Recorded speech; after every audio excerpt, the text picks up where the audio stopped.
there, I'm Cindy Russell, and this is Spotlight on Souris for November 23rd. I'm here with Loretta Turner, and she is the chairperson for this year's Souris Santa Parade Committee. Welcome. Thank you. When is the parade this year? Well, first of all, thank you very much for having us, Cindy and WCG-TV, all your volunteers and everything, bringing the chamber back time and time again to talk about stuff. We really appreciate it. Well, we like doing it. So this Santa Claus Parade this year is Saturday, December the 3rd. Starts at 7 p.m. And where does it start? So, what parade floats need to know is this is our marshalling area because we are starting from the school. So we're asking parade floats, you can either enter the school parking lot from Pine Avenue, coming in east and then north, or there's the main school parking lot, or you can marshal on Willow Avenue facing east, or Elm Avenue facing east, or Lansdowne Street facing south. So that gets all of our floats in position to start. If people are entering Lansdowne from the north, then their float is going the wrong way, and then depending the size of a float, it could be a little tricky Turning to around. get turned around. So if it's the easiest if people enter off of First Street and come down those avenues would be the best. And then the route is a little different this year. What is the route? So here's the route. So we're starting at the school like last year, and we're heading south on Lansdowne. And then we go on 4th Avenue up to the corner where Fergie's and Bumper to Bumper is.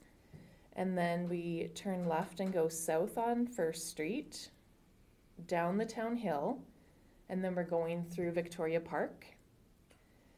And then we come up 3rd Street, so we go by Victoria Park Lodge and Crescent Manor, up to 4th Avenue, and then we head west to 6th Street, up across Highway 2 to Oak Avenue, and follow that around to 3rd Street, and then that Aspen Avenue is the last one, and then that gets you back out to 1st Street. So then from there, if floats are heading north on 250, they can, or they can go back to the school and undress their float there, or there is the parking lot at Pine and 1st Street that we thought, because sometimes there's multiple floats or people have to take stuff down, so that gives them a couple options to do that. Perfect. And is this a bigger route than, like, not even thinking last year, but like just the regular route that always went on every year? Yeah, like our previous route was from the Legion, Crescent Avenue, and back to the Legion, but we were catching our tail. And then last year we had even more parade floats in it, and there would not have been enough room for everyone. No. Last year we went over by the hospital and across the creek, and we hit a lot more streets in between, and that was because of COVID, and so we wanted more people to watch from home. So we kind of found a compromise and did this route instead. I like that it goes down into the Victoria Park, like. Yeah, well, we were thinking that going through the park, people can park on Crescent Avenue and watch. There's also the pool parking lot that we will ask Public Works to have cleaned out if we have a lot of snow. If it's mild, then people could have a toboggan party if they wanted and watch it go by. And then for out-of-towners, along with street parking and that, or, park at the town parking lot, which is here, and then they can walk either to 1st Street or to 3rd Street. But there's the Baptist Church parking lot, which is the corner of 1st and Lansdowne, or we go right by the Co-op Building Center that has a big parking lot there. So people could easily park at those two spots as well. It's lots of options, and just on the streets themselves. Yeah. And so who can put a float in? Anyone and everyone. It can be business, can be community, can be families, can be an individual, anyone that feels the Christmas spirit and wants to get out there. And do people have to register for this? No, No. they can just show up. Because I know a lot of floats can be last minute, it can be weather dependent. So just show up. We don't need to know. We do try and space out music, but as like Mandy and I are usually on the ground during the marshalling, and we talk to all the floats and find out and try and space out the music and say hi to everyone, and so we get a good feel of who's around. And Perfect. And what about candy throwing? I know in the summer everybody throws out their candy and their whatever their treats, but this is at night. yes, So- yeah, we have a absolutely no candy rule, and it is a safety concern because it's dark and it's also potentially snowy and icy, and we don't want kids running out. And we are very strict about this. Our first year, there was a couple that didn't fully listen, and so we had to.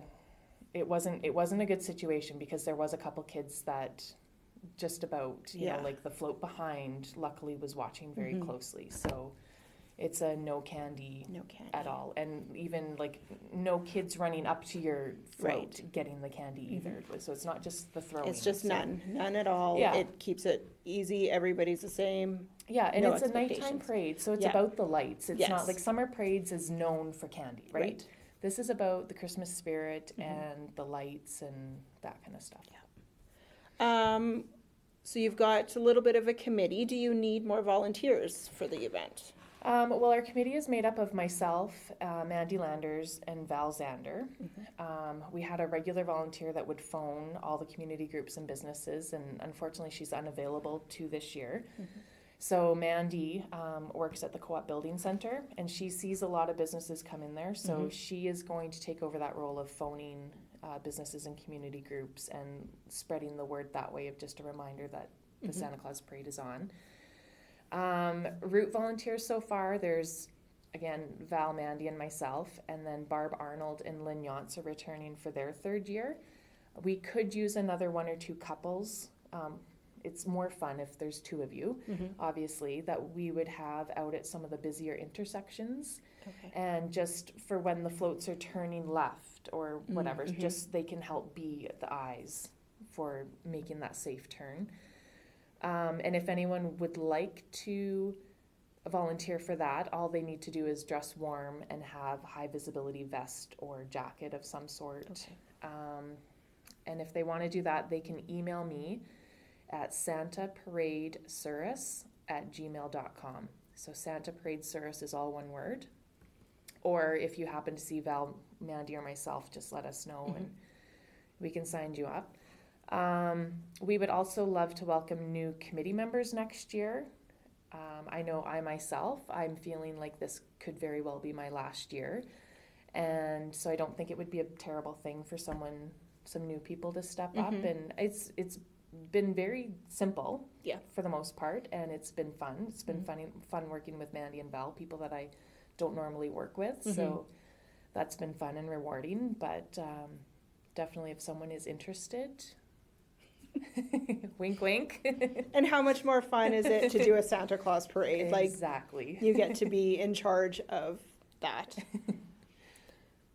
What, if any, would there ever be a time that the parade is canceled? We discussed this, and basically it would have to be really snowy, cold, and blizzardy. Basically anything that would shut down a highway or shut down a school if it was due to the wind chill kind of deal. Most floats we think are able to adapt. The route is pretty long for anyone to walk anyway. So they might have to adapt in that people can't ride on the outside of the float for the whole time. They could maybe swap in and out or dress extra warm, but it's like the wind is going to be the determining factor of whether you're riding the float old Manitoba wind. Yeah. What about, so you gave the email that people can contact you. Any other way people can contact you guys? Well, we have an event on Facebook, so people can join that event. The map, so the official map is getting made as we speak. And so as soon as that is done, the electronic copy, then we'll post that up so people have easier access to it. And Santa Parade Surus@gmail.com, or again, find Val, Mandy, or I, and we can fill you in or answer questions, but just show up. Yeah. Basically is all you have to do. Watch for the lights and. Yeah. And we do, like, we have, Santa is already scheduled to be on a float. Ooh. So, you know, we don't have to worry about that. He's coming. Yeah. We're very excited. Awesome. You can't have a parade without Santa when it's a Santa parade, right? Exactly. Well, that's great. Is there anything else that you need to let us know before? I just wanted to give a shout out to our Public Works Department. Every year they make sure that our route is looking good and ready for floats and safe. I think it's very easy for people to forget about them, but they are a very important part of us pulling off the Santa Claus Parade. Absolutely. So we're looking, like, I want to say our very first year there was a water main break in the middle of the route, and they had it, like, I think 4:00 on parade day. They had it fixed up, and then they had the sand put down and everything so that we could still carry on. So, I mean, that was awesome. They definitely get a thank you for what they do. Yeah. Yeah. Other than that, that's it. Awesome. Well, thank you for all this info about the Santa Parade. I'm super excited for it. And thanks for being here. Yeah, no problem. And thank you. Have a great night.